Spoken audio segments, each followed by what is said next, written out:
सर्वप्रथम की बात कार्यक्रम में आप सभी राष्ट्रवासियों का हार्दिक स्वागत है। सुप्रीम कोर्ट ने निर्देश दिया कि 2021 में होने वाली कैडर समीक्षा को 6 महीने की अवधि के भीतर आईटीबीपी, बीएसएफ, सीआरपीएफ, सीआईएसएफ और एसएसबी सहित सभी केंद्रीय सशस्त्र पुलिस बलों में किया जाए। पश्चिम बंगाल की मुख्यमंत्री ममता बनर्जी नई दिल्ली में नीति आयोग की बैठक में शामिल नहीं हुई। जन सुराज के सूत्रधार प्रशांत किशोर चुनावी दौरे पर है। प्रशांत किशोर का काफिला सिवान पहुंचा था। इस दौरान उन्होंने स्वास्थ्य मंत्री मंगल पांडे पर जमकर निशाना साधा। सीमा सुरक्षा बल ने रात गुजरात के बनासकंठा जिले में भारतीय क्षेत्र में घुसने की कोशिश कर रहे एक पाकिस्तानी घुसपैठियों को मार गिराया। नेशनल हेराल्ड मामले में कांग्रेस की सोनिया गांधी और राहुल गांधी से जुड़े एक और बड़े खुलासे में प्रवर्तन निदेशालय ने दावा किया कि पार्टी के वरिष्ठ नेताओं को दोनों वरिष्ठ नेताओं से जुड़ी एक कंपनी को भारी रकम दान करने के लिए कहा गया था। केरल के मुख्यमंत्री पिनराई विजयन राष्ट्रीय राजधानी में होने वाली नीति आयोग की संचालित परिषद की 10वीं बैठक में मौजूद नहीं रहे। मतदान दिवस की गतिविधियों को सुव्यवस्थित करने और मतदाताओं की सुविधा बढ़ाने के उद्देश्य से एक महत्वपूर्ण कदम उठाते हुए भारत के चुनाव आयोग ने मतदाताओं के लिए मोबाइल फोन जमा करने की सुविधा को सुविधाजनक बनाने और मतदान केंद्रों के पास प्रचार मानदंडों को तर्कसंगत बनाने पर केंद्रित 2 व्यापक निर्देश जारी किए। ओल्ड फरीदाबाद रेलवे स्टेशन पर खुदाई के दौरान मिट्टी के ढेर के नीचे दबने से 2 महिला मजदूरों की मौत हो गई। प्रधानमंत्री नरेंद्र मोदी की अध्यक्षता में नीति आयोग की 10वीं गवर्निंग काउंसिल की बैठक शनिवार को संपन्न हुई। राष्ट्रीय अन्वेषण अभिकरण ने लॉरेंस बिश्नोई गिरोह के सदस्यों को फर्जी पासपोर्ट के साथ देश से भागने में मदद करने वाले एक प्रमुख सहयोगी को गिरफ्तार किया। साल 2020 से 2022 तक देश के साथ ही पूरी दुनिया में कोहराम मचाने वाला घातक कोरोना वायरस से होने वाला संक्रमण एक बार फिर से बढ़ने लगा है। दिल्ली समेत कई प्रदेशों में कोरोना के नए वेरिएंट JN.1 से संक्रमित लोगों की तादाद बढ़ने लगी है। केरल में मई महीने में अभी तक सबसे ज्यादा 273 नए मामले सामने आ चुके हैं। बेंगलुरु में एक 9 महीने की बच्ची भी कोविड-19 से संक्रमित पाई गई है। कोरोना के नए मामले सामने आने के बाद हेल्थ डिपार्टमेंट ने एडवाइजरी जारी कर अस्पतालों को सतर्क और चौकन्ना रहने के निर्देश दिए हैं। दिल्ली में कोविड-19 के मामलों में हालिया वृद्धि के मद्देनजर स्वास्थ्य मंत्री पंकज सिंह ने स्थिति की समीक्षा की। उन्होंने कहा कि अभी तक राजधानी में 23 सक्रिय कोविड-19 के केस सामने आए हैं, जिनकी रिपोर्ट निजी लैब से आई है। कर्नाटक के स्वास्थ्य विभाग के अधिकारियों ने बताया कि बेंगलुरु में 9 महीने के एक बच्चे में कोविड-19 की पुष्टि हुई है। उन्होंने बताया कि पिछले 20 दिनों में मामले में धीरे धीरे वृद्धि देखी गई है। स्वास्थ्य एवं परिवार कल्याण विभाग के प्रमुख सचिव हर्ष गुप्ता ने बताया कि 22 मई को रैपिड एंटीजन टेस्ट के जरिए बच्चे में संक्रमण की पुष्टि हुई। उन्होंने कहा कि मरीज की हालत स्थिर है और उसे फिलहाल बेंगलुरु के वाणी विलास अस्पताल में भर्ती कराया गया है। स्वास्थ्य विभाग के सूत्रों के अनुसार बच्चा बेंगलुरु ग्रामीण जिले के होसकोट का रहने वाला है और उसे शुरू में एक निजी अस्पताल में भर्ती कराया गया था।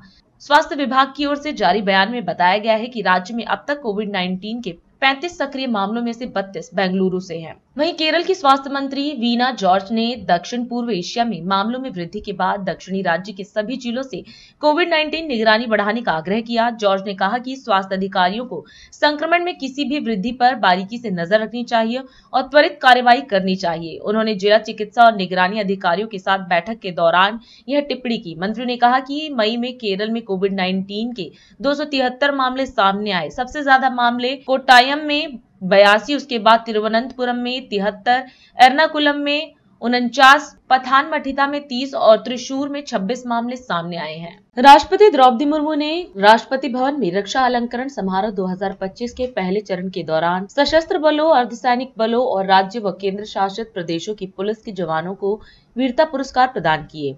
इस मौके पर 4 मरणोपरांत सहित 6 कीर्ति चक्र और 7 मरणोपरांत सहित कुल 33 शौर्य चक्र प्रदान किए गए।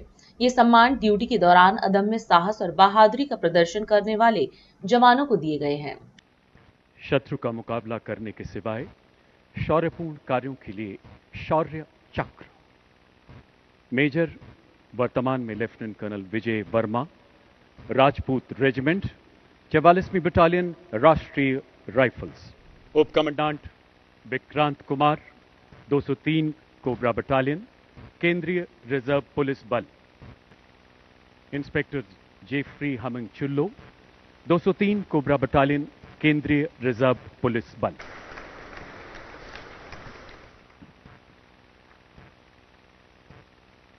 विंग कमांडर 1N डेस्मंड कीन, वायुसेना मेडल, उड़ान पायलट, भारतीय वायुसेना।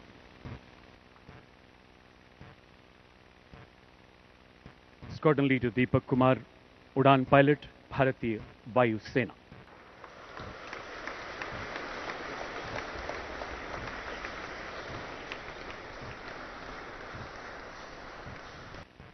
Special police officer Abdul Latif, Jammu और Kashmir police.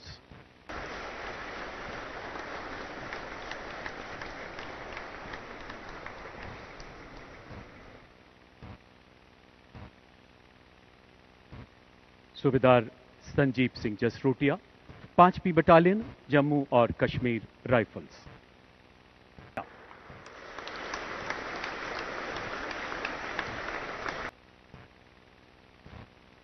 Colonel Pawan Singh, 666 Army Aviation Squadron, recce एवं ऑब्जर्वेशन।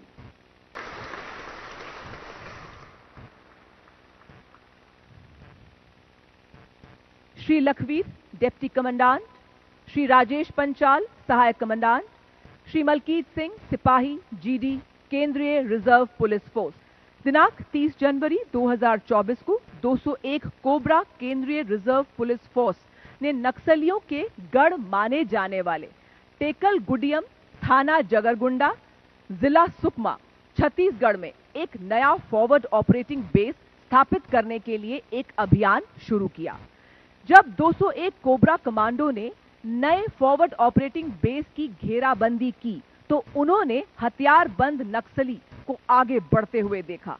त्वरित कार्रवाई करते हुए श्री लखवीर, डिप्टी कमांडेंट, ने अपनी टीम को सतर्क किया और श्री राजेश पंचाल, सहायक कमांडेंट, एवं श्री मलकीत सिंह, सिपाही, जीडी के साथ नक्सलियों द्वारा भारी गोलाबारी का सटीकता से जवाब दिया।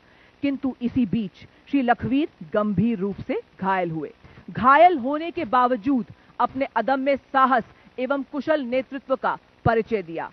साथ ही श्री राजेश पंचाल के हाथ पर एवं श्री मलकीत की छाती पर गोली लगने से वे दोनों भी गंभीर रूप से घायल हुए। इसके बावजूद आप सबने अतुलनीय साहस का परिचय देते हुए नक्सलवादियों को मार गिराया। अतः अपनी विशिष्ट बहादुरी, असाधारण साहस, अद्वितीय निर्भीकता, उत्कृष्ट रणनीति एवं सामरिक विशिष्टता का उत्तम उदाहरण प्रदर्शित करने के लिए श्री लखवीर, डिप्टी कमांडेंट, श्री राजेश पंचाल, सहायक कमांडेंट, श्री मलकीत, सिपाही, जीडी को शौर्य चक्र से सम्मानित किया जाता है। भाजपा के राष्ट्रीय प्रवक्ता गोपाल कृष्ण अग्रवाल ने दिल्ली स्थित पार्टी मुख्यालय में प्रेस वार्ता को संबोधित किया। इस दौरान उन्होंने कहा कि भारत वैश्विक स्तर पर लगातार दुनिया की सबसे महत्वपूर्ण अर्थव्यवस्थाओं में बना हुआ है। सभी आर्थिक मानक मजबूत हैं। अग्रवाल ने कहा कि किसी भी देश को वैश्विक मंच पर अग्रणी बनने के लिए 3 प्रमुख स्तंभ जरूरी है: मजबूत अर्थव्यवस्था, सशक्त रक्षा और सैन्य क्षमता तथा प्रभावी वैश्विक सहभागिता। बहुत महत्वपूर्ण बात है कि ग्लोबल लेवल पे, वैश्विक स्तर पे भारत विश्व की सबसे महत्वपूर्ण अर्थव्यवस्था कंटिन्यूअसली बनी हुई है और वह उस समय जब जियोपॉलिटिक्स और टैरिफ वॉर से अप्रभावित होते हुए ये अर्थव्यवस्था आगे बढ़ रही है। और पिछले 10-11 वर्ष में हमारे जो आर्थिक पैरामीटर्स हैं, जितने भी आर्थिक पैरामीटर्स हैं, वह सब सुदृढ़ हैं। और अगर किसी कंट्री को, किसी देश को ग्लोबल लेवल पे लीडरशिप के स्थिति में पहुंचना है तो उसके लिए 3 महत्वपूर्ण आयाम है जो उसको महत्वपूर्ण तरीके से आगे ले जा सकते हैं। वह है robust economy, strong defence and military capabilities and intense global engagement. अगर ये 3 चीजें किसी देश के प्रति पॉजिटिव है तभी वो आज के समय में, आने वाले समय में ग्लोबल लीडरशिप अटेन कर सकता है। इन तीनों विषय में मैं कुछ मुद्दे आप सबके सामने संक्षिप्त में रखूंगा। जो कि अंडरलाइन करते हुए हम बताना चाहते हैं कि उन तीनों क्षेत्र में आर्थिक महाशक्ति के रूप में, स्ट्रांग मिलिट्री डिफेंस के रूप में और जियोपॉलिटिकल एंगेजमेंट, अगर आप देखेंगे भारत का पिछले 10-11 वर्ष में तो महत्वपूर्ण तरीके से आगे बढ़ा है। इकोनॉमी को अगर हम देख लें तो सारे मैक्रो इकोनॉमिक पैरामीटर्स, इन्फ्लेशन जो है, महंगाई दर सबसे कम है। आज महंगाई दर देश की ग्लोबल लेवल पे कई देशों को बहुत चैलेंजेस आ रहे हैं, लेकिन भारत की महंगाई दर 4.4 दशमलव के करीब है, जो कि टारगेटेड आरबीआई के उससे अंतर्गत है। वित्तीय घाटा, आज मैं सवेरे ही देख रहा था कि यूएस अपने आप में वहां पे एक एडवाइजरी निकली है कि यूएस का वित्तीय घाटा इतना इस लेवल पे पहुंच गया है कि उसके लिए चिंता का विषय बना हुआ है। लेकिन भारत का फिस्कल कंसोलिडेशन पाथ, वह जो टारगेटेड रखा हुआ था भारत ने, उसके अंतर्गत उसी लेवल पे है और सरकार आने वाले समय में उस वित्तीय घाटे को कंट्रोल करते हुए आगे बढ़ेगी, इसके लिए कमिटेड है। फॉरेन एक्सचेंज रिजर्व्स आज हमारा $700 बिलियन के करीब पहुंच गया है। ये अपने आप में बहुत बड़ी स्ट्रेंथ है किसी की अर्थव्यवस्था के लिए। जो प्रत्यक्ष निवेश आता है किसी भी कंट्री के लिए, भारत में आज विश्व में सबसे ज्यादा निवेश है तो वह भारत अट्रैक्ट कर रहा है। इंफ्रास्ट्रक्चर ग्रोथ देश का बहुत मजबूत है। हर वर्ष पिछले वर्ष के बजट में भी लगभग 11,11,000 करोड़ का निवेश इंफ्रास्ट्रक्चर डेवलपमेंट के लिए सरकार कंटिन्यूअसली करती आ रही है और हर साल ये बढ़ रहा है। इसी के कारण हम देखते हैं कि सड़क है, रेल है, एयरवेज है, ब्रिजेस है, इन सब क्षेत्रों में बहुत अच्छा तरीके से देश की जो आधारभूत संरचना है वो मजबूत हो रही है। और डिजिटल पब्लिक इंफ्रास्ट्रक्चर, आज G20 का जब यहाँ पे भारत में जो समिट हुआ था, उसके अंदर एक भारत का एक बहुत महत्वपूर्ण तरीके से कंट्रीब्यूशन ग्लोबल लेवल पे रिकॉग्नाइज किया था। वह सोशल वेलफेयर स्कीम को जिस तरह से डायरेक्ट बेनिफिट ट्रांसफर के माध्यम से सरकार, मोदी जी की सरकार जिस तरह से जन कल्याणकारी योजनाओं को डिलीवर करने में सफल हुई है, वो अपने आप में एग्जाम्पलरी और ग्लोबल लेवल पे उसको रिकॉग्नाइज किया जा रहा है। कैपिटल मार्केट हमारा, आज कई देशों में कैपिटल मार्केट मंदी की आड़ में अटका हुआ है, लेकिन हमारा कैपिटल मार्केट तेजी से आगे बढ़ रहा है। तो यह बात मैं आप सबके सामने कहना चाहता था कि भारत आने वाले समय में आर्थिक रूप से मजबूत स्थिति में बढ़ रहा है।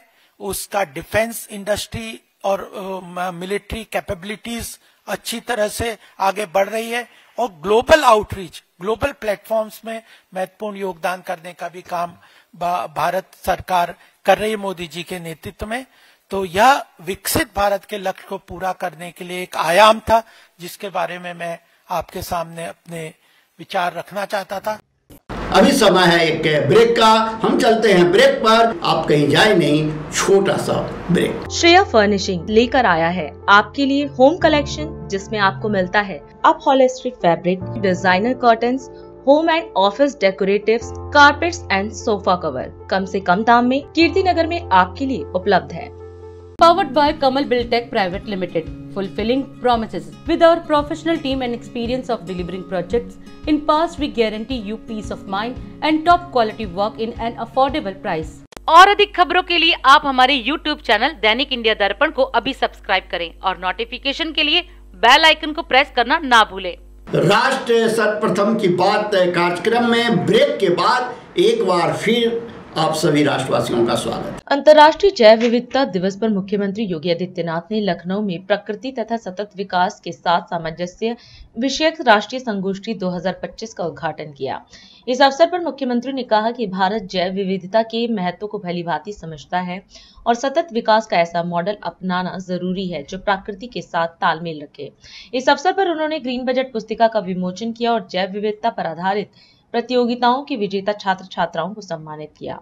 साथ ही संगोष्ठी के सफल आयोजन पर मुख्यमंत्री ने सभी को शुभकामना भी दी। मैं सबसे पहले इस नेशनल सेमिनार के लिए उत्तर प्रदेश के वन विभाग को और इससे जुड़े हुए स्टेट बायोडायवर्सिटी बोर्ड के अधिकारियों को हृदय से धन्यवाद देते हुए आप सबकी उपस्थिति के लिए आपका स्वागत करता हूं। बायोडायवर्सिटी का हमारे जीवन में क्या महत्व है, मुझे लगता है कि भारत से ज्यादा कोई अन्य इसके महत्व को नहीं समझ सकता। आप याद करिए, जब भी किसी भी सनातन धर्मावलंबी के घर में कोई मांगलिक अनुष्ठान होता है तो शांति पाठ होती है। उस शांति पाठ की शुरुआत केवल वहां पर रहने वाले व्यक्ति के कल्याण के लिए नहीं होती है, उसकी शुरुआत ही होती है कि द्यो शांति, पृथ्वी शांति, अंतरिक्ष शांति, आपह यानी जल में भी शांति हो, यानी वह संपूर्ण चराचर जगत के कल्याण की कामना के साथ वह मांगलिक अनुष्ठान शुरू होता है। इस सृष्टि के संरक्षण के लिए हम सबसे एक आश्वस्ति चाहिए थी। यानी वैदिक ऋषि किस बात का आश्वासन हमें चाहता है?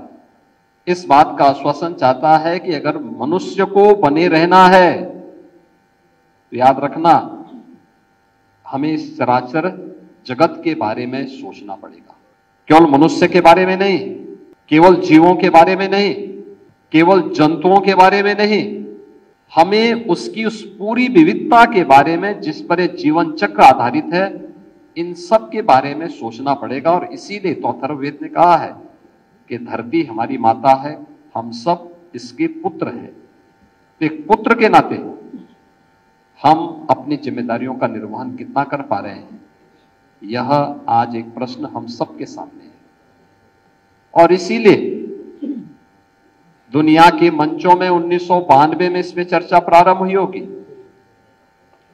प्रधानमंत्री मोदी जी ने दुनिया को इस बात के लिए आश्वस्त किया कि 2070 तक भारत नेट जीरो के लक्ष्य को प्राप्त करेगा।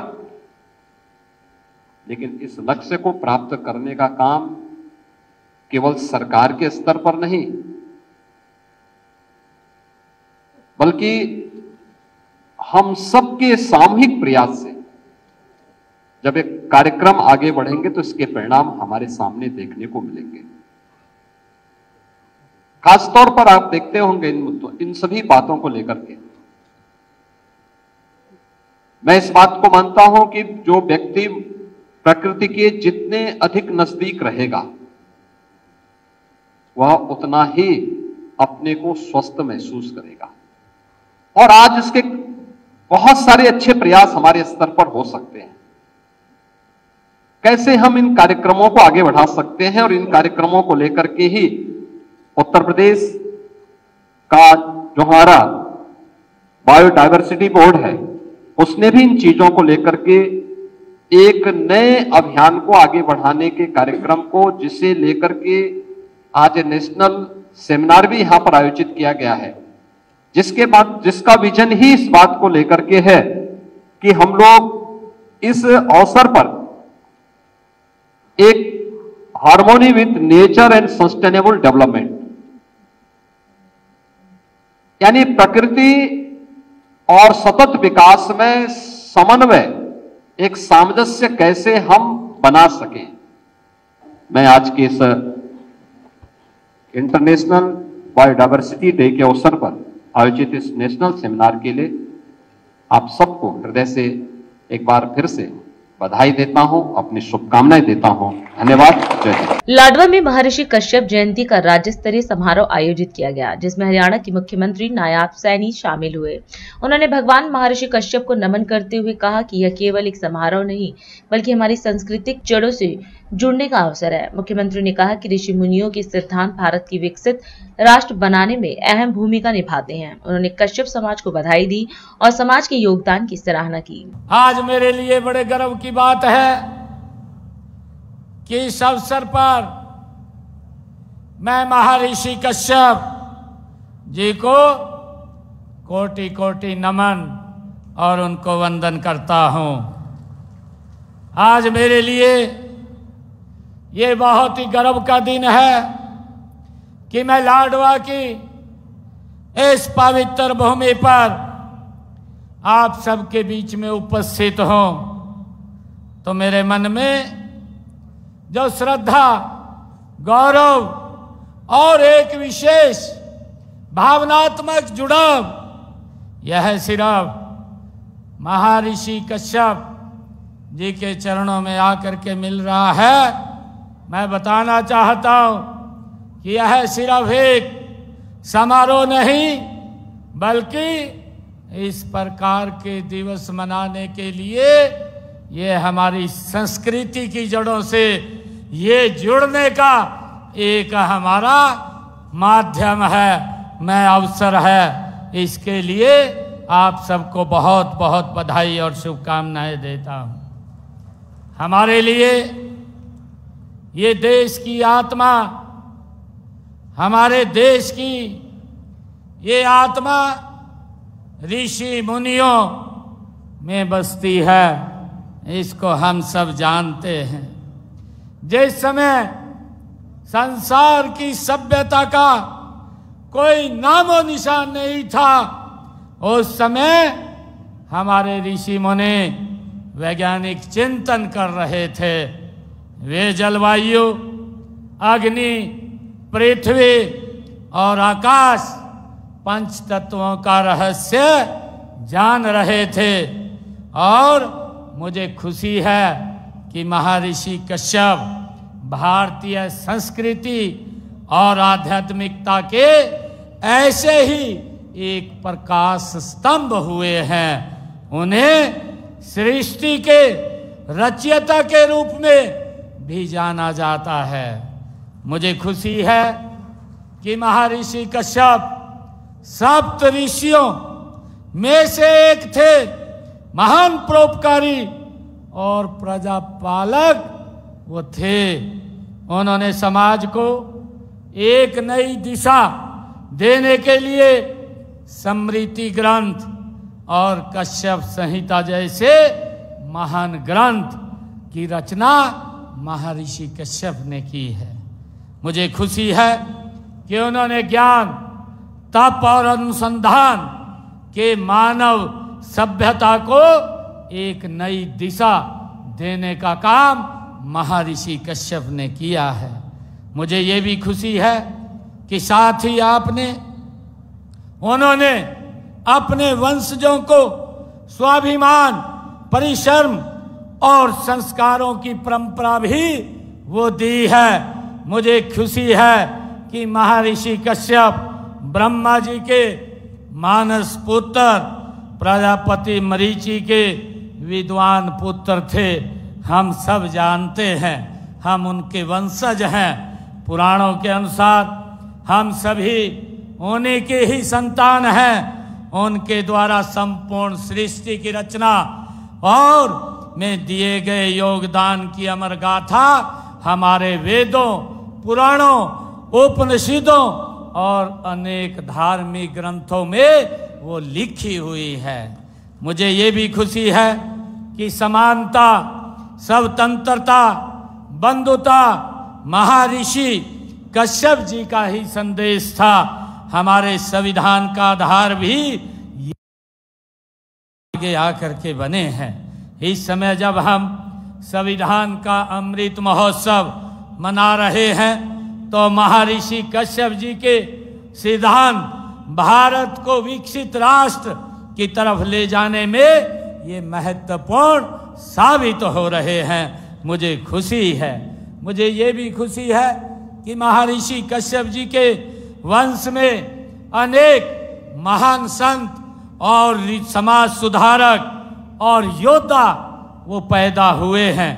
आज मैं कश्यप समाज को विशेष रूप से मैं बधाई भी देना चाहूँगा कि आपने महर्षि कश्यप के आदर्शों और सिद्धांतों पर चलते हुए देश के निर्माण में बड़ा योगदान आप दे रहे हैं। मैं आप सबका आज इस शुभ अवसर के ऊपर बहुत बहुत धन्यवाद। वरिष्ठ आप नेता मनीष सिसोदिया ने आज एक प्रेस वार्ता को संबोधित किया। उन्होंने पंजाब में आम आदमी पार्टी के एक विधायक पर लगे भ्रष्टाचार के आरोपों को लेकर भगवंत मान सरकार की कार्रवाई की सराहना की।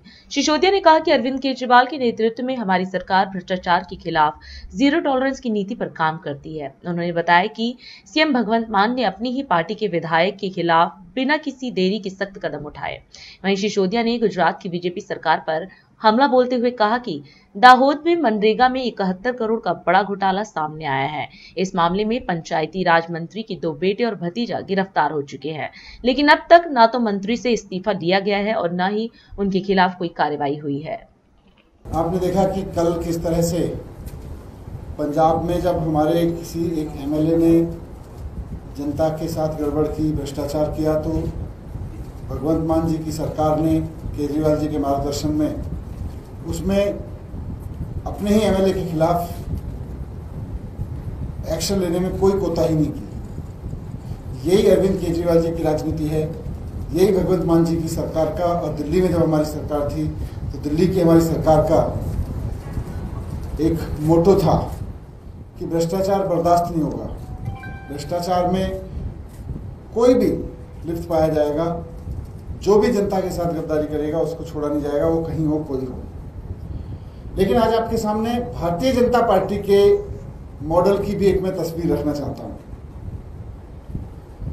भारतीय जनता पार्टी भ्रष्टाचार को लेके क्या रवैया रखती है उसकी तस्वीर मैं आपके सामने रख रहा हूं। बीजेपी वाले अपने गुजरात मॉडल की बहुत बात करते हैं। गुजरात के दाहोद में मनरेगा में भ्रष्टाचार का मामला सामने आया, मीडिया में भी आया, उसमें चला थोड़ा बहुत, कि गुजरात के पंचायती राज मंत्री के बेटों ने अपने ही पिताजी के डिपार्टमेंट के पैसे उड़ा दिए। दाहोद में 71 करोड़ रुपए का मनरेगा का घोटाला हुआ है। और ये महाघोटाला इसलिए है, ये सिर्फ घोटाला नहीं है, एक महाघोटाला है, क्योंकि भारतीय जनता पार्टी के मंत्री के बेटों ने अपने ही पिताजी के डिपार्टमेंट में ये 71 करोड़ का घोटाला किया है और वो पकड़े गए। आप सब जानते हैं कि वहाँ के कृषि और पंचायत मंत्री बचूभाई खाबड़ जी के विभाग में ये घोटाला हुआ है 71 करोड़ का, और उनके बेटे बलदेव और किरण और उनका भतीजा वहाँ पे 71 करोड़ की चोरी करने के आरोप में पकड़े गए हैं। क्या चोरी की है उन्होंने? कि मनरेगा के काम, गरीबों के जो काम गांव में होने थे वो हुए नहीं, कोई काम नहीं हुआ। मनरेगा बनाया गया था इसलिए कि गांव में, गांव के एकदम पॉवर्टी लाइन पे खड़े हुए गरीब लोगों को, जिनके पास कोई काम नहीं है, उनको रोजगार दिया जा सके और उनसे गांव में कुछ काम करवाए जा सके। लेकिन पंचायती राज मंत्री के बेटों ने कंपनियां बना के वो काम अपने हिस्से ले लिया और काम किया भी नहीं। तो गांव में कोई काम नहीं हुआ, गांव के गरीब लोगों को रोजगार नहीं मिला। गांव में काम करने और गांव के गरीब लोगों को रोजगार देने के नाम पर बिना काम किए, बिना किसी को मजदूरी दिए 71 करोड़ रुपए मंत्री जी के बेटे, दोनों बेटे अपनी कंपनियों में ले गए। ये एक घोटाला है। भारतीय जनता पार्टी की सरकार इसमें मंत्री जी के खिलाफ कोई एक्शन ही नहीं ले रही है। मंत्री जी के बेटे अपने ही पिताजी के डिपार्टमेंट में 71 करोड़ रुपए का घोटाला कर गए, और ये तो केवल 2 तहसीलों का मसला है। ये तो केवल 2 तहसीलों का मसला है जहां ये 71 करोड़ रुपए का ऐसा मामला सामने आ गया जहां काम नहीं हुआ। भी इसमें पूरे गुजरात में अगर सारे तालुकाओं में इसकी जांच करा ली जाए तो ये कितने हजार करोड़ का घोटाला मिलेगा, इसका अंदाजा लगाना मुश्किल। मंत्री जी बाकायदा अपनी कुर्सी पे बने हुए हैं क्योंकि बाकी तालुकाओं में जांच ना हो जाए। मंत्री जी बाकायदा अपनी कुर्सी पे बने हुए हैं। तो ऐसे में जब मंत्री जी खुद कुर्सी पे बने हुए हैं, उनके बेटे उन्हीं के डिपार्टमेंट में भ्रष्टाचार करने के आरोप में गुजरात की पुलिस की गिरफ्त में है, वैसे में मंत्री जी का इस्तीफा क्यों नहीं लिया जा रहा? ये क्या वजह है कि भारतीय जनता पार्टी अपने मंत्री से इस्तीफा नहीं लेगी? और अधिक खबरों के लिए आप हमारे YouTube चैनल दैनिक इंडिया दर्पण को अभी सब्सक्राइब करें और नोटिफिकेशन के लिए बेल आइकन को प्रेस करना ना भूलें। आज हम इस कार्यक्रम में आपसे विदा लेते हैं। आप अन्य खबरों के लिए बने रहे। राष्ट्र सर्वप्रथम, वंदे मातरम, जाग उठा है भारत। राष्ट्र सर्वप्रथम।